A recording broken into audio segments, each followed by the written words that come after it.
말씀 보겠습니다. 창세기 15장입니다. 창세기 15장 5절에서 6절입니다.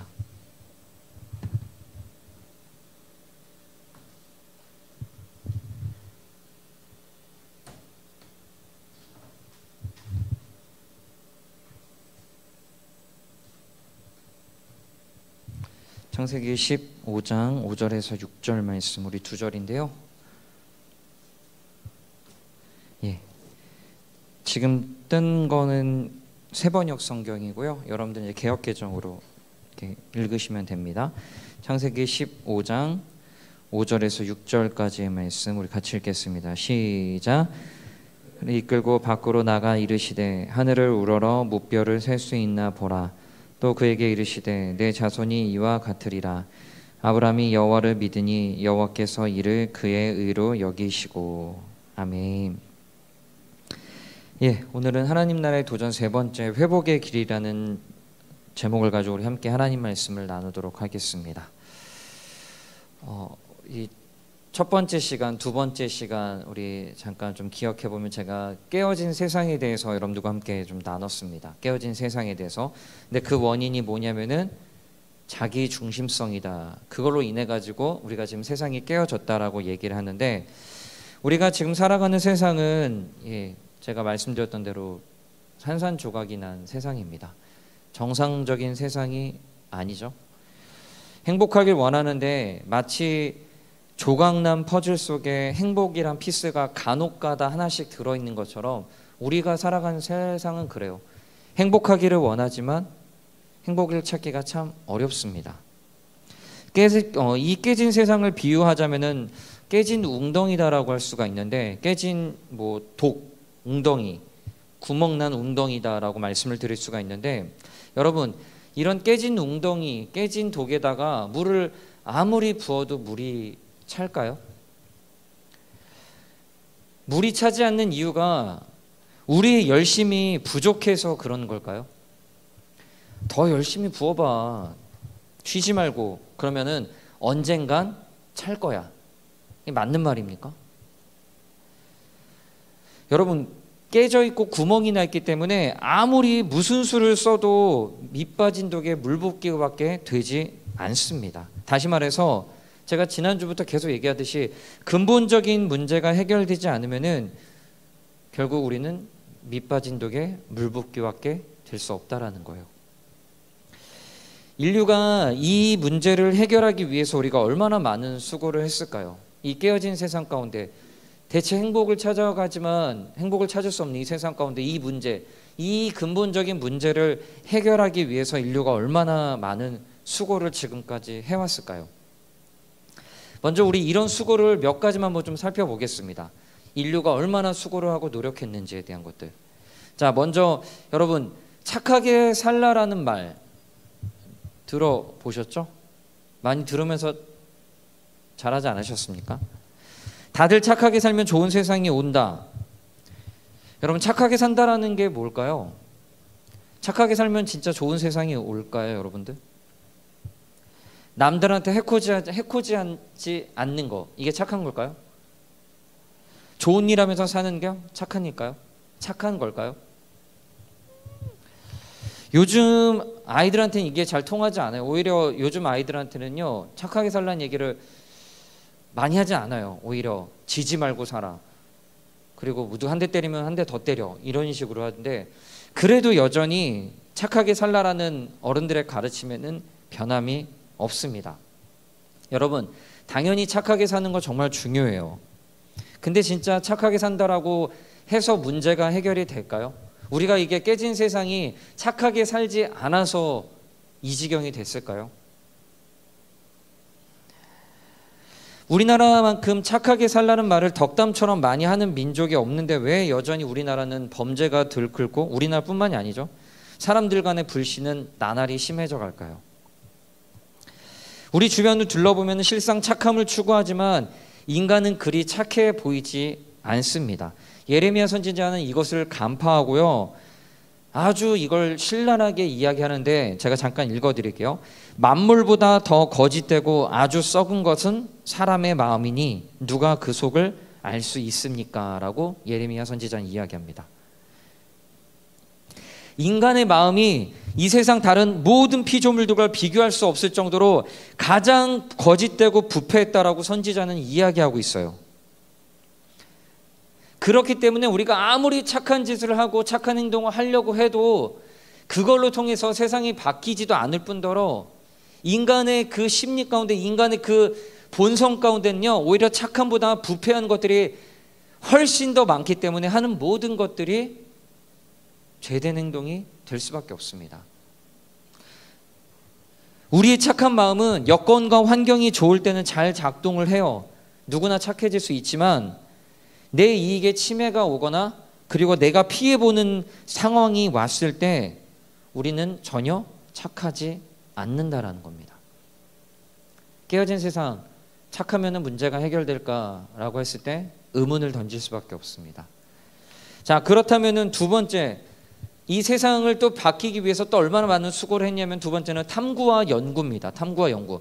좀 말이 어려울 수 있는데 여러분, 우리가 겪는 문제들을 해결하기 위해서 얼마나 많은 지식인들과 얼마나 많은 사람들이 자기 분야의 두각을 나타내면서 개선하고 노력하고 수고하고 애썼을까요? 지금도 정말 많은 사람들이 발전하기 위해서, 문제를 해결하기 위해서 많은 분야에서 수고하고 애쓰고 있습니다.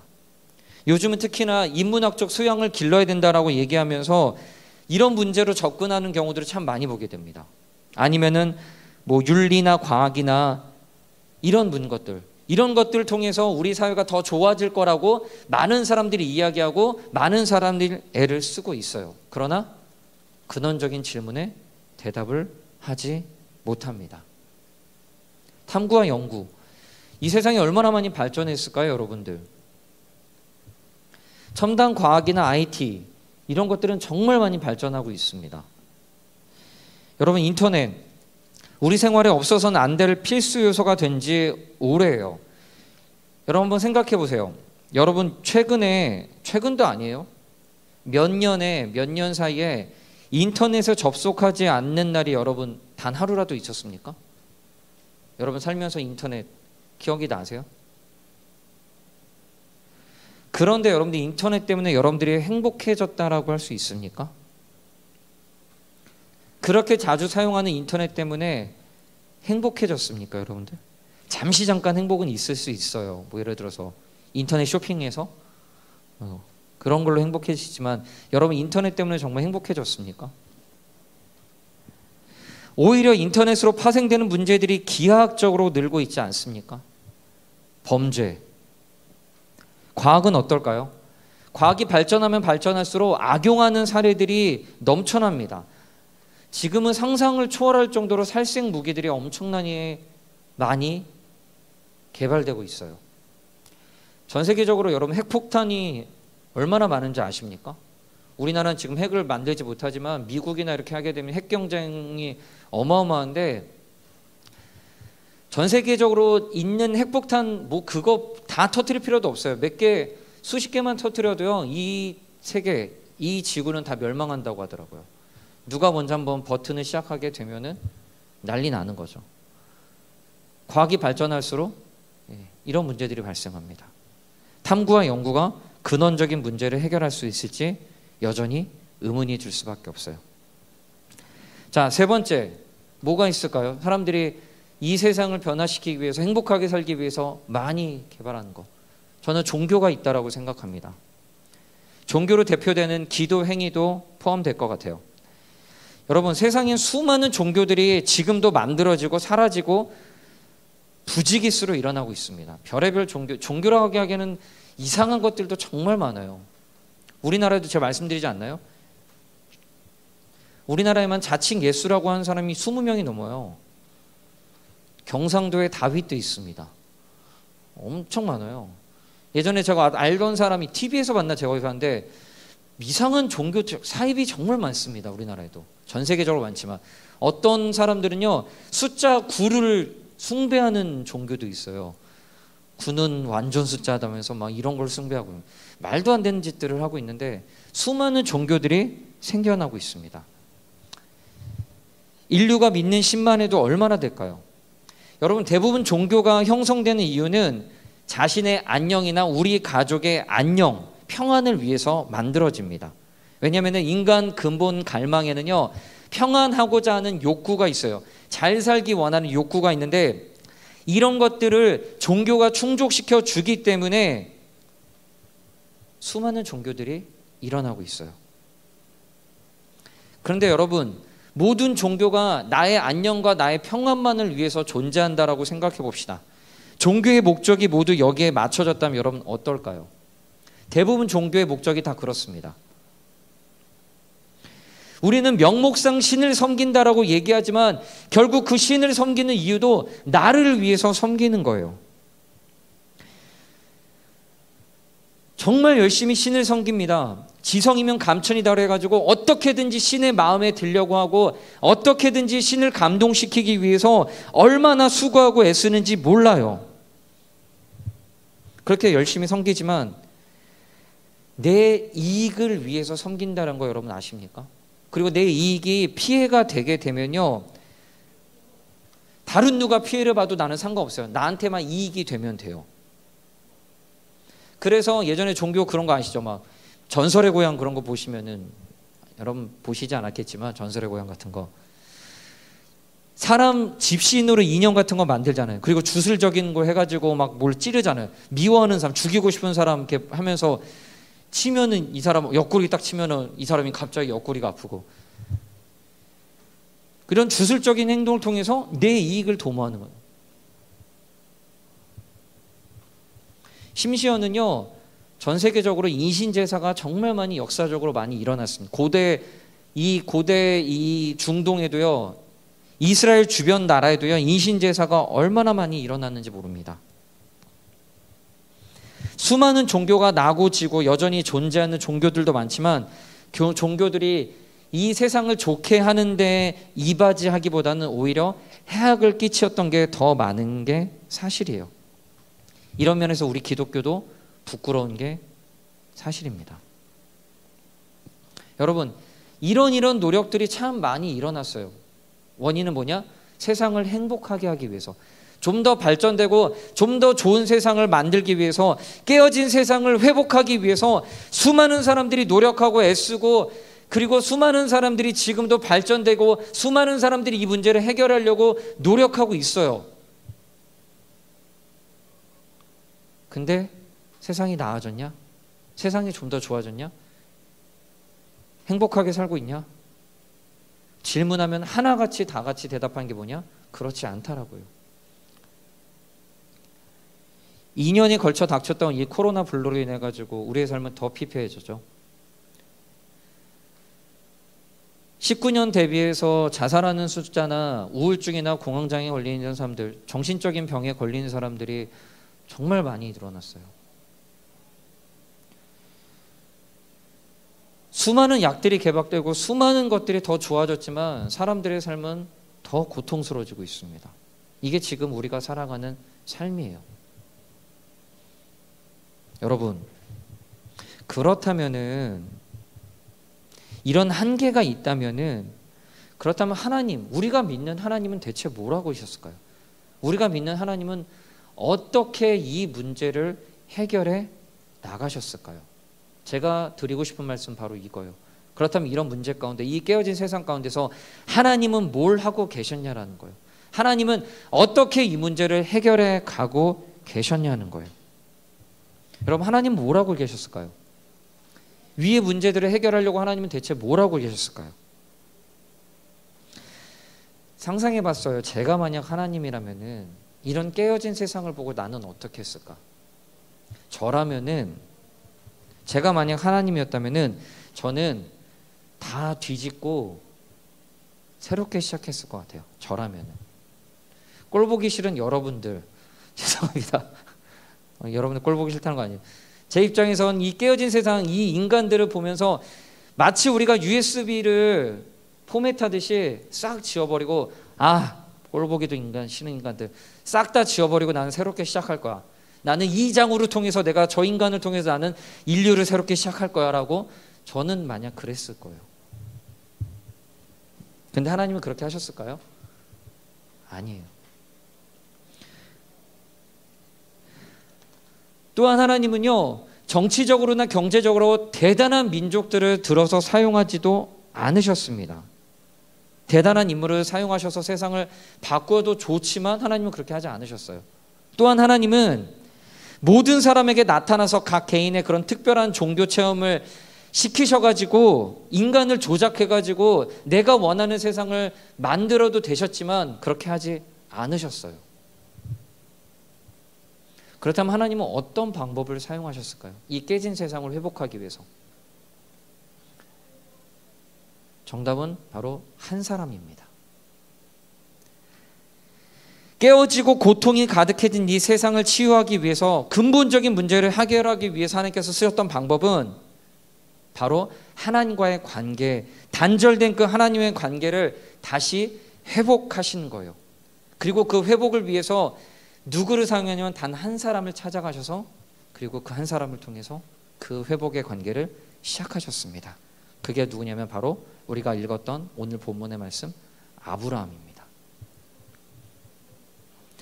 여러분, 뭔가 대단한 방법을 쓰실 줄 알았는데 아까처럼 모든 사람이 인간들을 다 죽여버리고 아니면 새롭게 시작하거나, 아니면은 모든 인간들의 마음을 조작해가지고 새롭게 시작하거나 이런 방법을 쓰실 줄 알았는데 아니에요. 하나님은 단 한 사람을 통해서 새롭게 시작을 합니다. 자, 우리 말씀 같이 읽어보겠습니다. 세번역 성경인데요. 자, 오늘 본문의 말씀, 자, 한번 띄워주세요.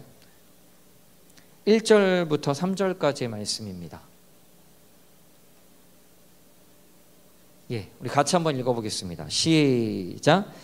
주께서 아브라함에게 말씀하셨다. 너는 내가 살고 있는 땅과 내가 난 곳과 너의 아버지의 집을 떠나서 내게 보여주는 땅으로 가거라.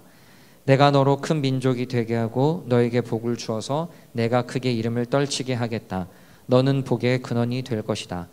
너를 축복하는 사람에게는 내가 복을 베푸고 너를 저주하는 사람에게는 내가 저주를 내릴 것이다.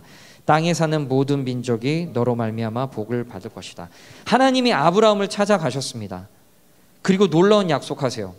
이때 아브라함은요, 하나님을 제대로 알지도 못해요. 근데 왜 따라갔냐면은 이 아브라함에게는 종교성이 있었기 때문에, 당시의 사람들이 다 종교성이 있었기 때문에, 신이 나타났기 때문에 두렵고 떨려가지고 그냥 따라 나선 건 맞아요. 그리고 그 후에 사건들이 쭉 진행되면서 아브라함이 뭘 깨닫냐면은 하나님이 어떤 분이신지를 깨닫게 됩니다. 처음에는 자기를 찾아온 하나님이 어떤 분인지도 몰랐는데 사건을 경험하면서 아, 하나님이 이런 분이시구나 하는 것들 조금씩 깨닫게 돼요.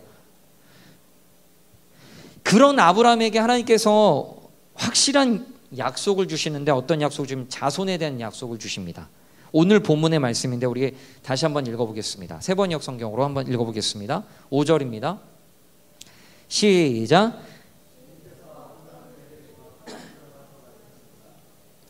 쳐다보아라. 내가 셀 수 있거든 저 별을 세어보아라. 그리고는 주께서 아브라함에게 말씀하셨다. 너의 자손이 저 별처럼 많아질 것이다. 아브라함이 주를 믿으니 주께서는 아브라함의 믿음을 의로 여기셨다. 자, 6절 보세요. 6절. 아브라함이 주를 믿으니 주께서 아브라함의 그런 믿음을 의로 여기셨다라고 합니다. 지금 하나님께서 아브라함한테 너의 자손을 창대하게 하겠다라고 약속하셨어요. 이에 대해서 아브라함이 어떻게 반응하냐면은 하나님을 믿습니다. 그 약속을 믿어요. 그리고 하나님은 그의 믿음을 의롭게 여기셨다라고 말씀하겠습니다. 여러분, 여기서 잠깐 우리가 한번 생각해 보겠습니다. 아브라함이 지금 하나님을 믿었다라고 하는데 이걸 우리는 흔히 아브라함이 참 믿음이 좋다라고 얘기를 해요. 아, 아브라함이 참 믿음이 좋구나. 여러분, 근데 실상 진짜 그럴까요? 제가 아까 말씀드렸던 대로 12장부터, 창세기 12장부터 하나님께서 아브라함을 찾아오셔가지고, 아브라함을 찾아오신 그 하나님께서 이 아브라함을 이끌고 가서 어디의 자리까지 끌고 가시냐면, 수많은 역경을 통해서 어디의 자리까지 이끌고 가시냐면은 믿음의 자리, 그리고 이삭을 바치는 자리까지 이끌고 가세요. 그리고 하나님께서 그 이끄는 자리까지 다 이끌고 가시고 나서 마지막으로 어떻게 하시면은 아브라함에게 요청을 하십니다. 어떤 요청이냐면은 어떤 반응을 보일래? 오늘 말씀에 보면은 나를 믿느냐? 나의 약속을 믿느냐? 내가 신실하다는 걸 믿느냐? 이때 아브라함이 하나님께 뭐라고 대답하냐면은 예, 하나님, 제가 믿습니다. 다시 말씀드릴게요. 하나님께서 아브라함을 이끌어 오셨어요. 그리고 마지막으로 이렇게 반응을 나타내라고. 내가 너를 이끌어 왔으니까 반응을 나타내. 이때 아브라함은 네가 나를 믿느냐? 하나님은 네가 나를 믿느냐? 내가 너를 이제까지 이끌고 왔다는 걸 너희가 믿느냐라고 했을 때 아브라함이 예, 제가 믿습니다라고 해요. 이게 뭐냐면은 하나님께서 이것을 통해서 아브라함을 의로 여기셨다라고 말씀하는 거예요. 다른 말로 칭찬의 말이라고 할 수가 있습니다. 마치 이것과 같아요. 아빠가 아이하고 모래성을 쌓으면서 아빠가 다 준비하고 열심히 높이 멋지게 쌓았습니다. 그리고 마지막에 아이에게 깃발 하나를 꼭대기에 꽂으라고 얘기해요. 그랬더니 아이가 정성스럽게 깃발을 모래성 위에 꽂습니다. 깃발을 꽂자마자 아빠가 박수를 치면서 우리 아들 대단하다고, 아들이 이렇게 멋지게 만들었다라고 그렇게 기뻐합니다. 바로 이런 거예요. 하나님은요, 아브라함을 이제까지 이끌어 오셔가지고 하나님께서 그 자리로 이끄셨어요. 그리고 마지막으로 반응을 보이라. 아브라함 이것을 믿습니다. 근데 하나님께서 이것을 칭찬해 주시는 거예요. 하나님은 아브라함의 이 믿음을 소중하게 여기셨다라는 거예요. 성경에 하나님이 바로 이런 분이십니다. 하나님께서 우리들에게 원하신 게 바로 이런 믿음이라는 거예요. 하나님께서 다 이끌어 오시고 그리고 마지막으로 우리에게 반응을 보이라. 여러분, 이런 믿음은 세상이 말하는 믿음과는 다릅니다. 아까 말했던 대로 세상의 믿음은 지극정성을 쌓는 거예요. 내가 지극정성을 보일 때 신이 마음을 움직인다라는 거예요. 대다수의 종교들이 다 이런 것을 바탕으로 삼고 있습니다. 그러니까 열심히 정성을 다해서 섬기는 게 너무나 중요해요. 근데 기독교에 대한 믿음, 우리가 믿는 이 신앙이란 건 다릅니다. 기독교의 믿음은요, 하나님에 대해서 알고 깨닫고 깨달을 안 만큼 우리가 인격적인 반응을 보이는 거예요. 다시 말씀드릴게요. 우리가 믿는 신앙이란 건요, 하나님에 대해서 알고 그리고 그 하나님에 대해서 깨닫고 그 깨달을 안 만큼 인격적으로 우리가 반응을 하는 겁니다. 나의 지극정성으로 하나님을 감동시키는 게 아니라는 거예요. 우리가 이런 반응을 하나님께 보일 때 하나님은 우리의 반응에 대해서 기뻐하신다라는 겁니다. 그럼 다시 정리해 보겠습니다. 하나님은 이 깨진 세상, 부셔지고 망가져 처참한 세상이 회복되기를 원하셨어요. 하나님 없이 주인인 양 살아가는 이 세상의 문제를 해결하려고 수많은 사람들이 부지기수로 노력하고 있지만 해결이 안 되기 때문에 하나님께서 이런 인간들을 불쌍히 여기셨습니다. 그래서 하나님께서 먼저 우리를 찾아오셨어요. 누구에게 찾아오셨냐면 아브라함에게. 아브라함에게 찾아오시듯이 하나님께서 우리에게도 찾아오셨습니다. 지금 우리들에게 찾아오셔서 하나님께서 자신을 보여주시고 우리가 그 하나님을 이해하고 깨닫고 바르게 알 때 우리를 이끌어 가신다라는 거예요. 이럴 때 우리가 하나님께 우리는 어떻게 해야 될까요? 바로 인격적인 반응을 보이는 것입니다. 이게 바로 믿음이란 거예요.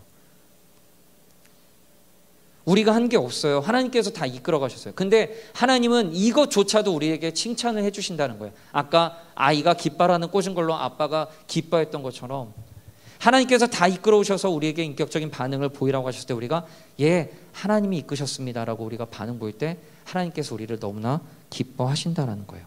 여러분, 이게 바로 믿음이라는 겁니다.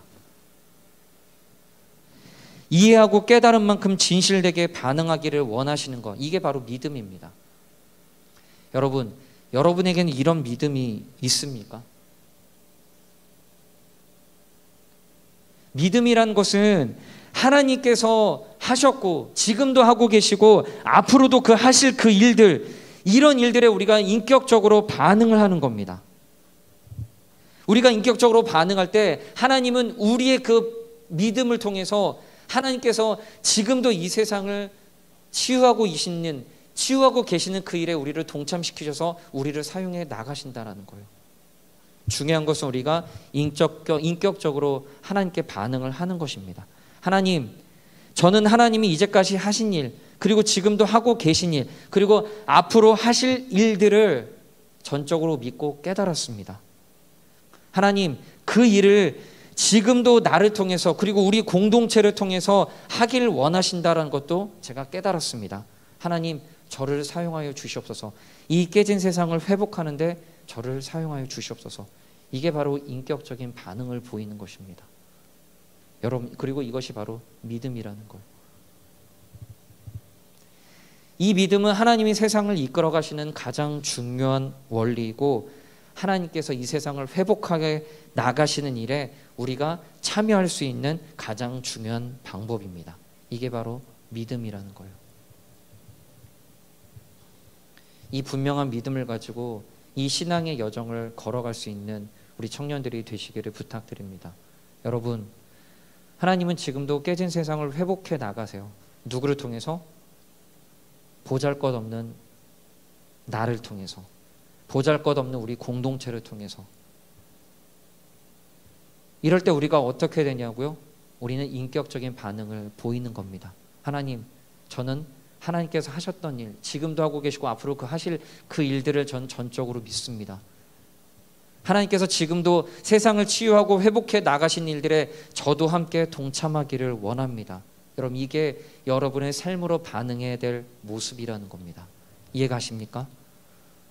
그런 자들을 하나님께서 기쁘게 사용하시고 지금도 그 사람을 통해서 하나님께서 일하고 계신다는 것을 꼭 깨달을 수 있는 우리 청년들이 되기를 부탁드립니다.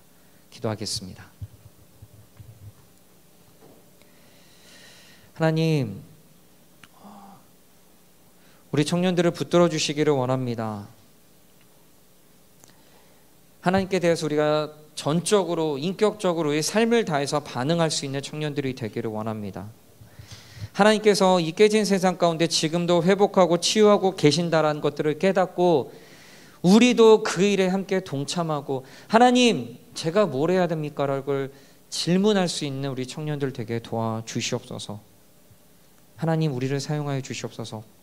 하나님, 우리를 즐겨 사용하여 주시옵소서. 그 회복하시는 하나님, 회복하시는 일을 하고 계신 그 하나님께 우리 삶을 드리면서 우리도 함께 그 일에 동참할 수 있는 우리들 될 수 있도록 은혜를 허락하여 주시옵소서. 감사드리며 사랑이 많으신 예수님의 이름으로 기도합니다. 아멘.